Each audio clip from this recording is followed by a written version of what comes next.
Well, hello there, motherfuckers. And I wanted to talk a little bit about this Dave Meltzer podcast I was listening to today. You could look it up if you put in Dave Meltzer beach ball. Somebody reposted his podcast that he was giving.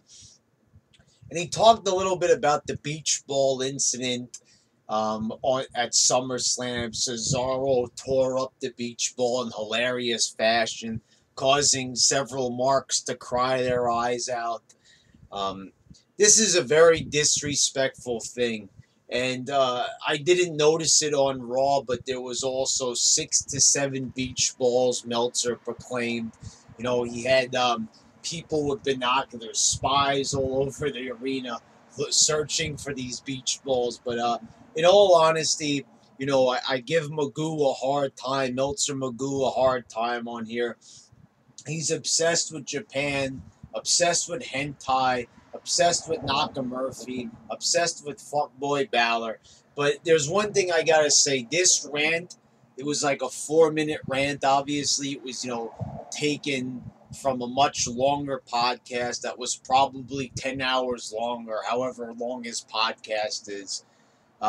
He did a very good job condemning this because it's very, very disrespectful, and that's why I don't think it was planned at SummerSlam. Cesaro went into the crowd, tore up the beach ball, because and I love the way how Meltzer words this because it's not like how I would rant on it or how Russo would rant on it or anybody else that's like a little bit more honest. But he did a good job, though. I'm not going to take that much away from the guy.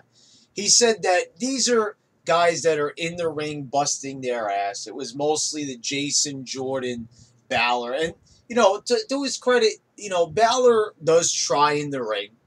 I don't like the guy. I don't think he's cut out for WWE. I think his finisher looks retarded. I don't think this guy looks threatening, paint or not. Let me take the opportunity to say right here in this video, I decided at SummerSlam that it don't matter whether Balor wears the paint or not. He's always boring. Because all it was at SummerSlam was just the same old boring guy, the same old fuck boy with just paint on him. And yes, the paint makes him more appealing, more aesthetically pleasing, I suppose. But at the end of the day, it's the same wrestler that wrestles the same way, just wearing paint on himself. So, but these guys, they tried hard. They were wrestling a great match just as at SummerSlam. Cesaro and Sheamus, a great tag team. Rollins and Ambrose also, great talents going at it. I talk shit about all these guys, but at the end of the day, these guys put their bodies on the line, as idiotic as it may be in certain situations, doing 3,000 suicide dive, per match. But at the end of the day, these guys do give their bodies, and I never hark on them about that. I never say that these guys don't give it their all. It's it's obvious. A guy like Balor, he works hard. I respect that. I just don't like him. Do I have to like him? No, but I do respect that the guy does go out there and he tries to put on a good match. He tries, but the thing is, it's disrespectful. If you don't like the product, don't pay to go see it, you knuckleheads. I haven't gone to see a wrestling event in 2 years so far. In December will be 2 years since my last event because it's just not worth the money. It's garbage. I'm not going to pay to see it. I'll watch it on TV, but I'm not going to plunk down $50 to get myself a decent seat and watch a boring ass product. That's just not going to happen. And I'm not paying $50 so I can pal around with a bunch of nerds. Those people are not your friends. Those are rejects from society. I feel right at home with the rejects. It's like those are the people you want to be your friends. You feel at home with all these weirdos, all these hentai watchers, all these anime obsessed knuckleheads. I mean, you go to an event, you go to SummerSlam, paying over $100, $500 to sit in the front row or close to the front row, and you're playing with a volleyball like a bunch of fucking knuckleheads. And like I said in my SummerSlam review, if you want to play volleyball, if you want to play beach ball, go fucking to the beach like normal people. Instead, they're doing it inside of the wrestling event. What are you doing? And exactly what I agree what Magoo said is that they're actually filming the beach ball. Oh, this is so much fun. Like Meltzer's right, they're actually encouraging it. They're saying it is okay to hijack a wrestling show. And it's the night after WrestleMania. And the thing is, it's the night after SummerSlam. What I want to say is it's usually the night after WrestleMania when all these shenanigans happen. But it's the Barclays Center. And the last time I went to the Barclays Center for Raw, it was that episode at the end of 2015 where Vince McMahon was arrested and they showed his mugshot and all that. The funny thing about that show is that the crowd was dead for it. But I guess because it's the SummerSlam, time of the year, people are more like, But this was also leading up to the Royal Rumble, which I don't get. But anyway, people were just, still, dead for that show, and now they were alive for this show, and you could say it was a hot crowd. But now Magoo is even admitting, which I never heard him do before, admitting that these crowds are fucking annoying. Admitting that these crowds are counterproductive. That you say that you love these indie guys, you love Balor so much, and there you are. Balor gets a win over Jason Jordan, the guy who's supposed to be Kurt Angle's son. And what happens? You guys are playing with a volleyball during his match. You beg WWE to put Balor on TV to make a big deal out of him. They make him beat Bray Wyatt. And they beat Jason Jordan, And the thing is, you show how much you care about your beloved fuckboy by playing with a goddamn beach ball during his match. And it is the same thing. I found the what chants funny at first, but that's a little bit different. The what chants were not as bad as the crowd is now. Even before these big smarky crowds became hip, it wasn't as bad, the what chant. So I wouldn't quite make that comparison.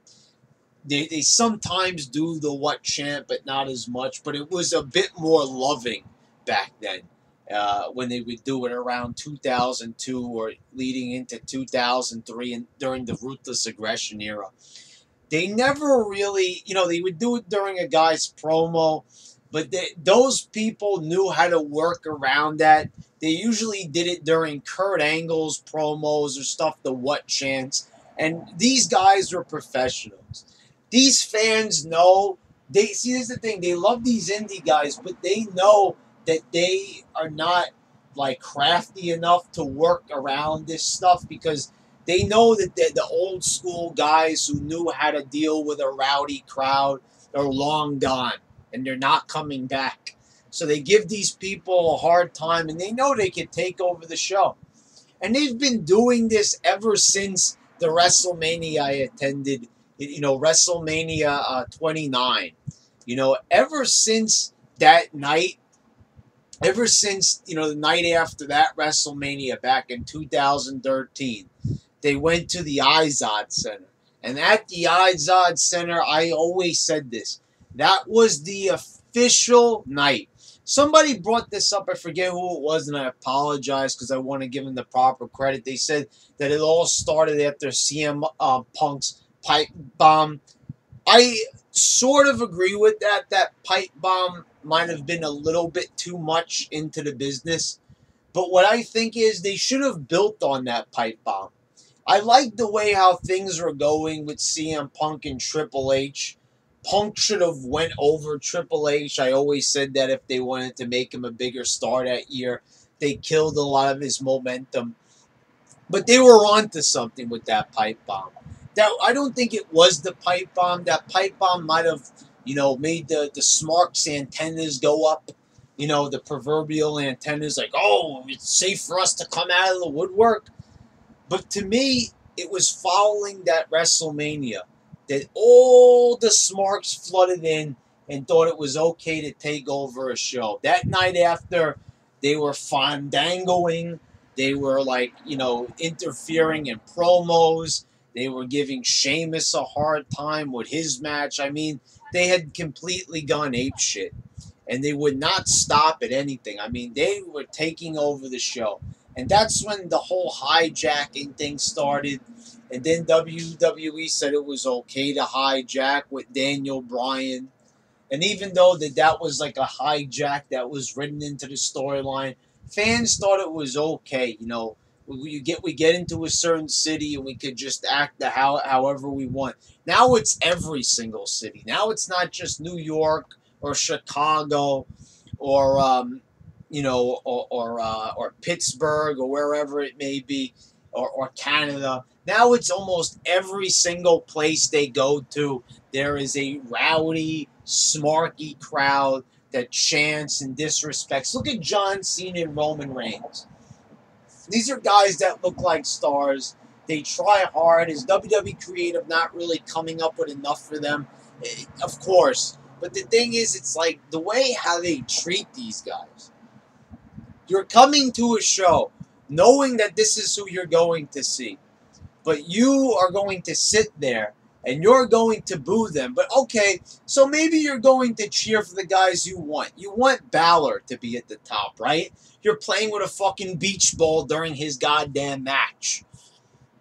So it's just not adding up. You say one thing, you do another, and at the end of the day, all these people are fucking mental. They don't know what they want. They're just there to cause trouble. They're there to put themselves over. And it's true. It's disrespectful. You're paying to see a show just to give the stars on it a hard time. You guys live very productive lives, I must say. Like what accomplished lives you live. Going to wrestling events to boo Roman Reigns. And you go home that night and I guess you feel a sense of accomplishment because your life is empty, I guess, beyond that. You go to the wrestling event and you feel like you've got the power. I got the power. You just like, I don't know, I guess you feel something within you, like you know that you can't beat Roman Reigns in a real fight, but oh yeah, I got one over on Reigns. Good for you. You're a real tough guy. Anyway, I give all the credit in the world to Dave Meltzer for finally growing a pair and speaking out against these marks. It is about time that he said that, because it's enough already with catering to these stupid-ass fans with your 5 stars and telling everybody what they want to hear about Balor and Zayn and all these other idiots. It's about time that you actually buckled down and told these people off. Take them beach balls and shove them up your asses. It's exactly what Meltzer more or less said. So good job there, Magoo. I'm proud of you. Let's give him a round of applause, guys. Anyway, this has been your YWC champ. Signing out.